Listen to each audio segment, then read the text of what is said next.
Good afternoon, Wrestling Inc. Get up, get going. Welcome back to the Wrestling Inc. Daily. It's me, your managing editor of WrestlingInc.com, Nick Hausman, joined here as I am every week. You're not Paul Pratt. You're not Polio Del Mar. You're neither of these people. It's our good friend from Wednesdays back here on Thursdays to co-host once again, B-Wo, Brian Wohl. B-Wo, welcome back to the Wrestling Inc. Daily. Oh, so great to be here, Nick. I had a great time watching Dynamite last night. It felt like a total reset. Oh, completely, yeah, man. Every segment seemed to have some kind of twist or turn in it, and we are going to break it all down here today. We got a bunch of AEW news to talk. We got some WWE news to talk as well. The chat room is open. You can be like Andrew Cormos here. He says, good afternoon, is here as well. We got everybody here in the house. How come I can't take things away? Oh, here we go. I'm bumping around. Sorry. As I continue to unnecessarily apologize throughout the week, I sound a little different. I probably look a little different because I'm not using my equipment. I had to last second rush to California. I am doing this off my laptop with a pair of Bluetooth headphones.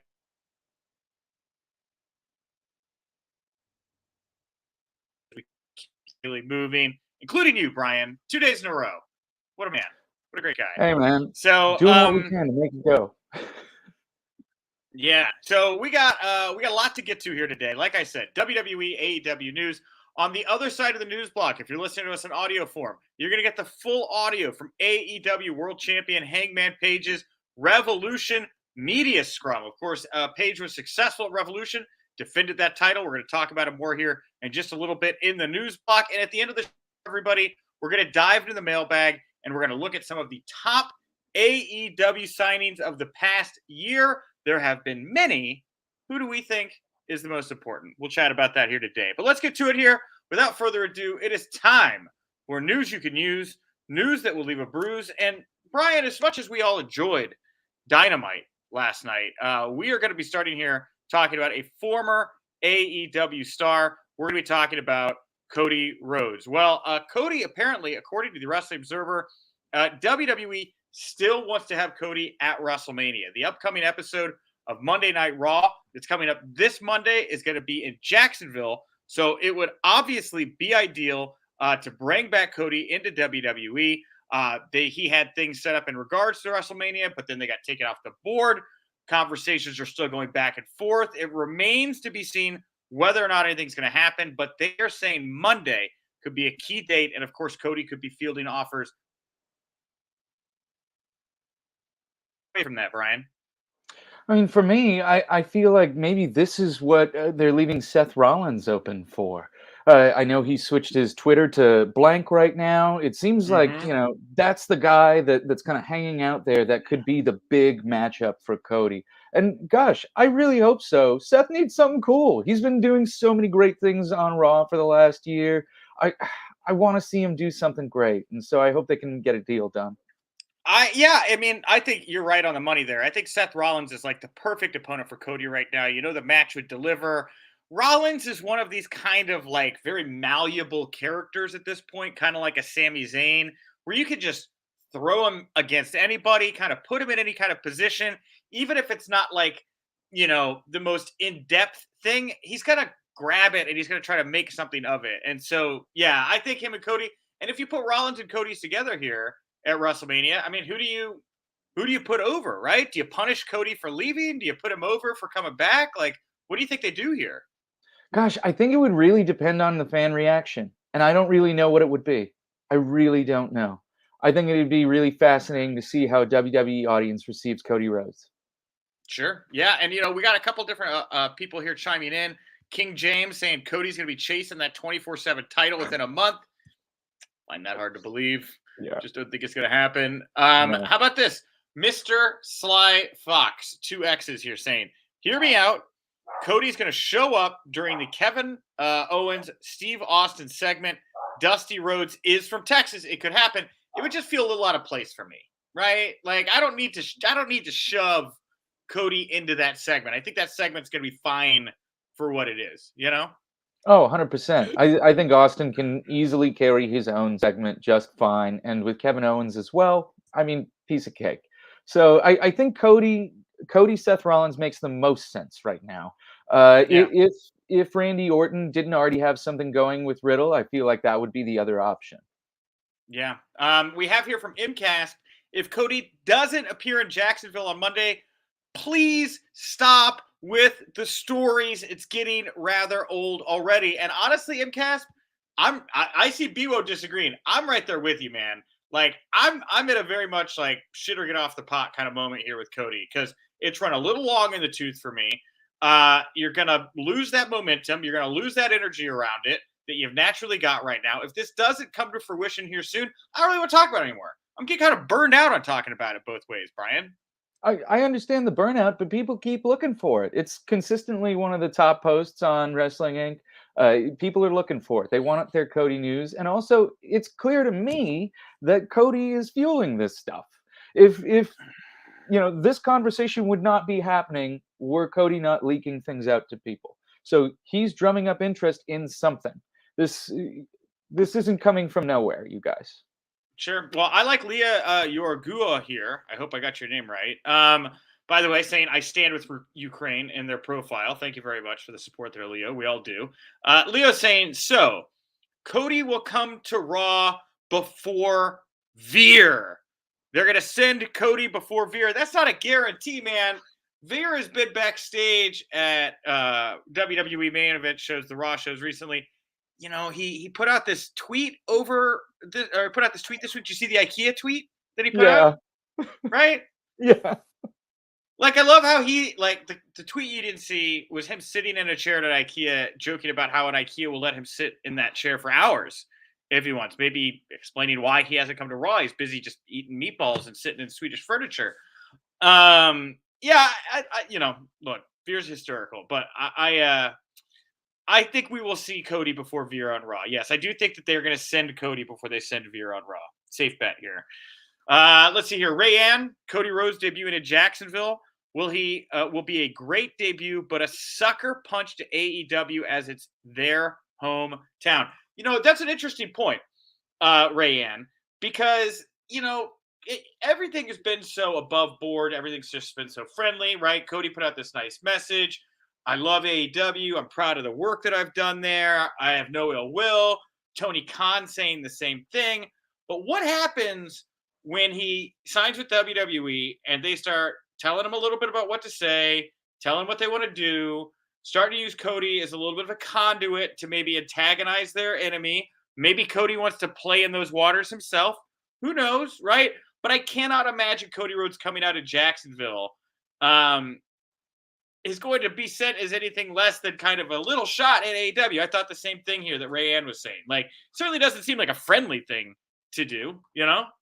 I understand how it could be seen as a little bit of a shot, but I do feel that in his heart of hearts, Cody wants to be a babyface. He wants to be beloved. Sure. He wants to be revered like his dad was. And he's made a lot of effort to try to make that happen, but it hasn't quite happened for him yet. So I feel like when he's in Jacksonville, if this does go down, he's going to try and be a class act. Yeah, we'll see. I don't know, man. Like, it seems like there's been more than a couple people that are like leaving WWE. You didn't really think they'd throw some shade, but then you get a little shade thrown once they're over there. So I don't know, right? Like, little people make little comments. I'm not saying he's going to go out there and be like, hey, Tony Khan, I really don't like you, but maybe some little inside jabs here back and forth. Maybe, hey, look, I love this place. I go backstage and nobody tells me that they don't want to talk to me. Like, I don't know, little stuff. Who knows? So Jamie here saying this Cody story is putting me to sleep. I agree with you. Let's move over to the former Cody Rhodes company here, AEW. Last night they put up Dynamite. We started the show talking about it. Let's break it down. The big one, finally, it happened. Jeff Hardy has debuted in AEW. He helped Matt Hardy, Sting, Darby Allin run off Andrade's little group here now. He came out to the classic Hardy's Loaded theme song. Brian, what did you think? Oh man, how fun was that? It wasn't the best Jeff Hardy return. Obviously, that one's at WrestleMania 32 or 33. Sure. But this was pretty great. It was a little goofy because he had to do the dance before he went to go save his brother from being beaten. But whatever, man. It was fun, and I think the video of his return, or I guess AEW debut, is Hmm. already over 1 million views on YouTube. I mean, if you guys weren't sure that Jeff Hardy's a draw, dude's a draw. This guy is a major star. This is a major get for AEW, and it totally changes the landscape of their tag division. Tag division, yes, and eventually their singles division too. I could see Jeff in it, but for right now, the tag division, 100%. I love that. When we were talking about this yesterday, we pretty much got our wish, right? It looks like we're going to get the private party match first, and then Matt went back to his hotel room with John Alba, recorded their podcast, put out a clip here today where Matt confirms that what's next on their list is the AEW tag titles, definitively saying this is where we're going here. So once we get past this private party match, it looks like we're going to get Jungle or Jurassic Express versus the Hardy Boys, which is going to be a banger match, man. I'm really excited to see what Luchasaurus could do it about like that. It's going to be so much fun. I'm so excited to see these guys rejuvenated and excited and wrestling happy. Mm-hmm. There's so many times where it feels like you're watching guys in WWE wrestle like it's an obligation. And Yeah. there's a lot of joy in AEW right now. And seeing someone who is such a hero to so many of us, Jeff Hardy, Yeah. get to wrestle with joy with his family is going to be a real treat. Yeah. Well, we have Leo here saying Hardy, Sting, and Darby versus Private Party, Bladed Butcher. Sure. Why not? Yeah. I'm down with that. Last night, also on the show, big moment when Scorpio Sky won the TNT title from Sammy Guevara. Ty Conti came out during the match when Guevara went through a table to check on him as the doctor looked on. That's when Paige Van Zant, a fellow member of American Top Team with Scorpio Sky, she was ringside. She started bad-mouthing Conti. This led to distractions from Ethan Page, Dan Lambert, others eventually caught up to Sammy, and then he got hit with Scorp's finisher for the 1-2-3. Afterwards, Paige Van Zant came to the ring and assisted in the beatdown of Sammy and Tay, with the episode ending with American Top Team celebrating as Paige Van Zant signed her AEW contract on Ty Conti's back while she later incapacitated. For what it's worth, anytime Ty and Sammy seem to get in any kind of spotlight at the moment, fans seem to en masse go to Ty and give her grief for what many saw as her breaking up Sammy Guevara's engagement to his former fiance. She rebuked that on Twitter. You can go find the response. It's, gossip type stuff. But maybe lay off people, right? I think is the bottom line there. And lastly, you're coming out of this. Jade Cargill has now reminded the world that AEW, with Scorpio Sky winning that TNT title, AEW now has 3 black champions, noting that FTW champion Ricky Starks also black as well. So, lot to kind of take away from this revolution as well. What do you think here, Brian?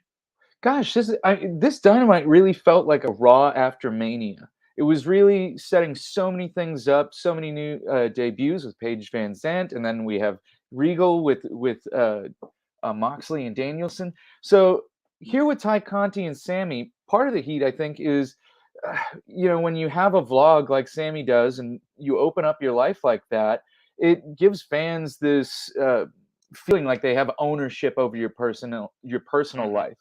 Yeah. I think it's called like a parasocial relationship where they think that they know him when really they don't. It's just, it's a video. Sure.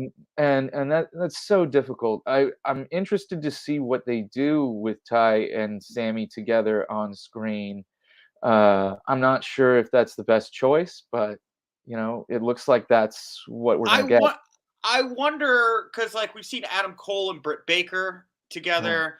I gotta imagine that maybe setting the seeds for them to work as a unit, right? Because we're seeing more kind of male female kind of mingling. So maybe it's just also like they just know the kind of interest there is in this particular couple, and they're just gonna kind of lean into it and just see where it goes. Yeah, yeah. I worry for their relationship because it's tough when you're in a new relationship and then you're adding all this complexity on top of it. This is wild between personal and professional life blending like this. It doesn't seem healthy. So the other thing for me too is to just kind of address Jade Cargill's comment as well. And by the way, great. There are 3 black champions in AEW right now. That is certainly an issue that has, been on the lips of many people talk about AEW is the diversity issues. My only response to that would be is like I think that fans, it's not necessarily about representation because people can see there is a diverse group of people at AEW. It's about prominent representation at the top of the card. And yes, Jay is the TBS champion right now, but how many AEW black performers have wrestled for the AEW World Championship, period? How many times have we seen a black man go for the top title, right? It's not as much, I feel like, as an issue with the women's division. I would point to like Big Swole getting her shot, but obviously that didn't turn out very well. It's just I get the point, and I'm not trying to create a huge debate in both sides of this thing or whatever, but it seems to me that the issue here is still for fans the prominence and consistency of black athletes being pushed in AEW, and that would be my only response to what Jade put out there, which I think is true, and it's great. It's great. It's great that there are 3 black champions right now. I think people just kind of looking for more at the top of the card. Yeah, belts and wins are great, but let's see some stories too. There's more. Yeah. It's not about just representation or equality. It's about equity. It's everybody getting equal time on television, and having a black wrestler get a decent storyline would be pretty swell. And I feel like Jade Cargill's on her way. I wonder who's going to challenge her next. I mean, I would love to see Athena, the former Oh, sure. debut. I think she would be so great, and that would give a new energy to it. She's a little bit smaller in size, but she's got some great moves and can really bump around for Jade. Yeah, for sure. Well, last night too, as you say, there were so many developments on last night's show. FTR fired Tully Blanchard. Looks like they're turning face now. And Dax took to Twitter and he hit up Bret Hart to see what he's up to, kind of insinuating maybe switching out Tully Blanchard for Bret Hart. I think maybe just playing with the fans a little bit, as much as it is a good tease. Could be wrong. Could be leading to something. Could be leading to something. What did you think here of FTR's decision to drop Tully from their act? I was shocked. I was completely shocked, and it seemed like it was so abrupt too, because they fired him and then they cut the segment. It was it. So I was like, "Whoa, what?" I had to stop what I was doing and just be like, "Wait, did that just happen?" Well, so I was shocked. Well, the reason there was some abruptness there, I'm sure, and some just shuffling around of the card in general, was because William Regal cut a promo on the show after the Moxley Danielson win over the Workhorsemen that apparently went long. Apparently, there were producers out there trying to get him to wrap up. He became very emotional. He didn't stop talking. He's had to since take to Twitter to apologize to a bunch of people for going long. How did you feel about the promo and the going long, and what people have been making about that, Brian? Man, I was so into it. I was so Me I felt too. the emotion, and so I was wrapped up in it. And then when I saw his tweet today, it made me realize, okay, that's why things were a little off in other segments. But Yeah. it just felt so genuine between him, Tony Schiavone, Danielson, Moxley. Just everything felt so genuine, and Yeah. that's one of the things that make live television so wonderful. Is you have those genuine moments. When it comes to the Bret Hart thing, I thought that was so fascinating because Punk brought up Bret a bunch in that scrum, and he was True. crying about how Bret doesn't get to do things. Well, now Yeah. here's another wrestler bringing up Bret, saying like, "Hey, man, maybe you want to come out with us?" So it makes me wonder. Maybe Dax is a little bit more serious than playful here. Well, and I see Leo Younger or Yogura here jumping in again, saying Bret is coming. Remember in May the Owen Cup starts, Well, there and you go. maybe that's I like to think that I follow the tea leaves pretty closely here, but maybe there was like a bunch of like breadcrumbs that I wasn't picking up on here. Maybe Bret Hart really is heading to AEW. That'd be it. Yeah. Imcast here saying the Owen Cup begins May 11th in Long Island. Well, there you Interesting. go.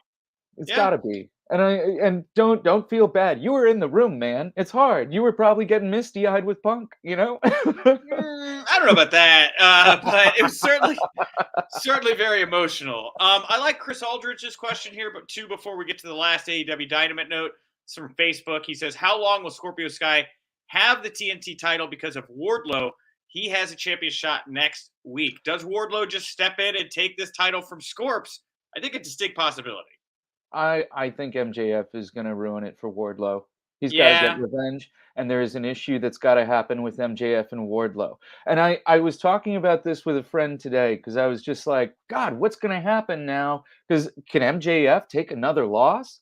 And I feel like the right. only way they can do this is lights out match, because then it doesn't go Mm. on his record, and then he can still take a loss, and then we can get Well, Wardlow winning his freedom a bit. You know, maybe his okay. match is lights out, but for his freedom. Okay, fair enough. I don't hate that. Well, lastly here, well, actually, two quick things. First of all, as we were talking about stables, Chris Jericho officially ended the inner circle, attacking Santana and Ortiz, as well as Eddie Kingston, who took a gnarly looking power bomb to the outside from Jake Hager through a table. Apparently, Kingston is fine, according to the Observer. But Jericho has formed this new stable called the Jericho Appreciation Society. It is him, Hager, 2.0, and Daniel Garcia. From one stable to the next goes Chris Jericho. At this point in his career, walking that wrestler manager line, is that the best use for this guy right now? Yeah, it seems like it. Yeah. He's a great mouthpiece. I mean, he certainly looks like he can wrestle for a lot longer. He's in amazing shape. So, and his match with Kingston was awesome. So it was one of my favorite matches of the night. It was so great. And so I have all the faith in the world in Chris Jericho being able to succeed and make this new stable succeed. 2.0 are so fun to watch. Their Yeah. promos are interesting. These guys are seasoned veterans that know what they're doing. Daniel Garcia, what a wrestler. You know, I'm not the biggest fan of Hager. It looked like he was trying to kill Kingston, but It I don't know did, what. didn't it? Yeah, Yes, it's very yeah, brutal. I agree yeah. with that. It was disturbing. I was like, "What are you doing? Are you mad that you're not on TV?" What? I don't know. It was weird. But anyway, the rest of the group, amazing to watch, very exciting. Yeah. And lastly, here coming out of Dynamite, Tony Kimmel was on site. He was tweeted about by Dr. Sampson. A bunch of people got excited about this. The superstar Tony Kimmel backstage, probably hanging out with Christian. For anybody who's a Kimmel mark, he was there. Maybe he'll be with AEW at some capacity. Who knows? I am. The more I learn about that guy, the more I like him. He was like one of Gorilla Monsoon's kids' buddies growing up, and Yeah, Gorilla hooked them all up. I wonder because I've seen a lot of people talk about Ring of Honor here. I'll go try to pull some stuff up I was seeing in the chats that was scrolling back a little bit. But as much as people love Bobby Cruz over Ring of Honor, I don't know what Tony's going to do that brand. Tony, like Justin Roberts, definitively the AEW guy. I don't see his position being tampered with. But you got another company now, right? Does AEW Dark need a Tony Kimmel to make it pop a little bit more? I mean, he's certainly somebody I wouldn't mind attaching to a show just to give it a little different feel. And he has so much experience doing so many different jobs behind the scenes. You know, he was on the ring crew for WWE. He did so many things. So I'm sure there's many things behind the scenes he would be able to help with. Yeah, for sure. And then the comment I was looking here was from Rayanne. Nick, what were your thoughts on Punk's love for the Hitman and Ring of Honor? He's starting to wear his heart and heart influence on his sleeve, as well as Ring of Honor. Hope he challenges for ROH or AEW World Title. And we still don't quite know exactly what's next for Punk right now. The Ring of Honor stuff is certainly interesting. Um, I don't know. Anything's possible. I don't think they even really know what they're going to do with Ring of Honor yet. I think if you have ideas and will them into existence, there's a chance or just will them, there's a chance they will themselves into existence. So tweet them up, hit them up. See, just keep putting things in their ears. We'll see what happens, Yeah, I mean, really, it's very much idea phase, and they're probably reading everything. All right. WWE news here, real quick. We're going to get to Hangman Page in the mailbag. First of all, well, actually, we have Ring of Honor news here. So I'm going to do the Ring of Honor bit, and then we'll do the WWE item. We exclusively reported this afternoon first that Ring of Honor media liaison Mark Kruskal, his job is going to be ending with Ring of Honor on April 10th. That's about a week after Ring of Honor Supercard of Honor going down to Garland, Texas. Mark confirmed this on the record to me. So there's the source. It's him. And the reason, and look, a lot of you probably don't know who Mark is. I like Mark a lot. Mark's been a great help for me in the press department. But the bigger story here is the releases are coming, right? We had heard reports yesterday from SE Scoops that Ring of Honor staffers were being told to start looking elsewhere, that, Tony Khan's crew was going to come in. Your job is not guaranteed. It is 24 hours later, and we have confirmation of the first tenured Ring of Honor staffer no longer being with the company. It's going to be a story to watch here in the next month, what that transition looks like from March 10th to April 10th and where everybody's going to be in between. It's just going to be something to watch. That's all I've got to say about it right now, Yeah. Well, I wish Mark all the best of luck finding a new gig, and all the folks at ROH. They had a really great company for a while, and I'm looking forward to see what will happen down the line. Yeah, agreed. All right, lastly here, this is the WWE item. The Wrestling Observer saying there is talk of Braun Breaker going to the main roster of WWE pretty quickly. Unknown how quick it'll be, but he and Gable Steveson are supposed to be main roster bound. The former NXT champion did appear on Raw this week, picking up a tag team victory. He is also set to be involved in the main roster house shows this weekend. Pretty quick, man. Like, we definitely did not see many people come into NXT 1.0, get the rocket push, and then find themselves on the main roster shortly after. What do you think about how this is all playing out? I mean, once he got on Raw, I was like, oh, that's it. It's over. It was just so clear to me. I was like, Vince is not going to let this man go. He's No. going to see him and just fall in love, and that will be it.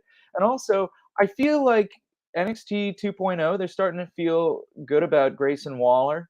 I feel like that's kind of the next guy in line for them. They had him work that match with AJ Styles, and he had that really cool through the legs elbow drop thing that he did, and that went a little viral this week. So I feel like that's kind of the guy they got earmarked for next in line. And I feel like Braun Breaker is clearly earmarked as the dude to take down Roman Reigns. All right. Well, Brian, I want to thank you so much for joining me at the top of the show to talk all the news today. Thank you so much to everybody for tuning in here, joining the comment section. And, of course, thank you to AEW for letting us into those media scrums there. I hope you all enjoyed that audio with Hangman Page. If you were listening to us in audio form, but if you're watching us in video form, you want to go watch those scrums, watch CM Punk cry, watch Tony Khan's brain break at about 2 o'clock in the morning, head over to the Wrestling Inc. YouTube channel. We got the full video over there from the scrums. All right. We're going to dive to the mailbag.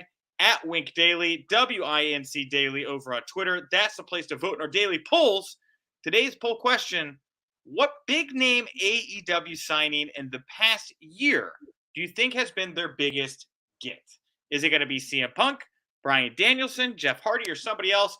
With about 150 votes here, 55.7 say Punk, 34.8 say Danielson, 7% for Jeff Hardy, and 2.6 for the other write-ins. I thought, especially considering the timing, that Jeff Hardy was going to get a lot more votes than that. I'm a little surprised to see that by our hardcore wrestling fan standards for this poll, Jeff Hardy did not pop much of a number here, Brian. Well, I think it's too early to tell. A lot of people aren't sure what to make of Jeff Hardy. He is the charismatic enigma, and he's still an enigma right now. Whereas Danielson's been wrestling like once a week for the last like 4 or 5 months.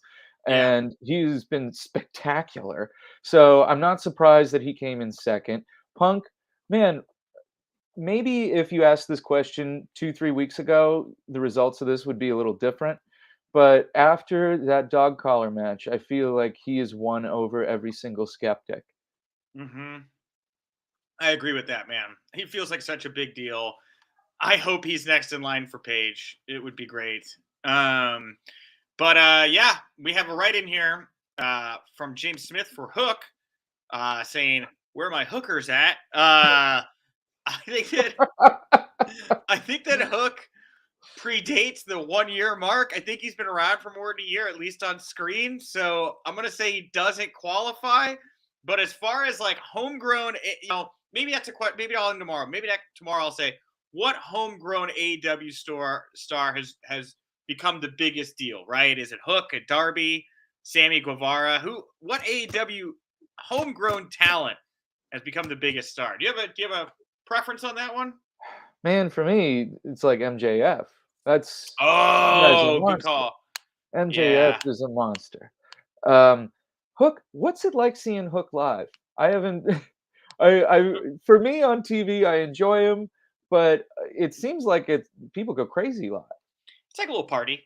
Yeah, I mean, he's got, it is like he's got cool music, right? Yeah, Like he's got an intensity about him. He doesn't. I mean, I'm not gonna say it's Goldberg-esque. His matches don't last that long. He's mostly just flipping people around. Like the crowd is there for Hook, and I am happy to see how they're booking him.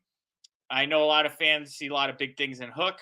Probably a little bit too early to push him into anything too major. I think they're doing the right thing by Hook right now, just letting him rack up wins and look very dominant. So, well, I'm yeah, looking forward to seeing him. I actually scored tickets today for AEW's first show in Los Angeles at the Forum. They rock have and the roll. pre-sale. To our listeners, put in Inglewood, and then you can get your pre-sale. That's your pre-sale code. I love you guys. I'll see you there.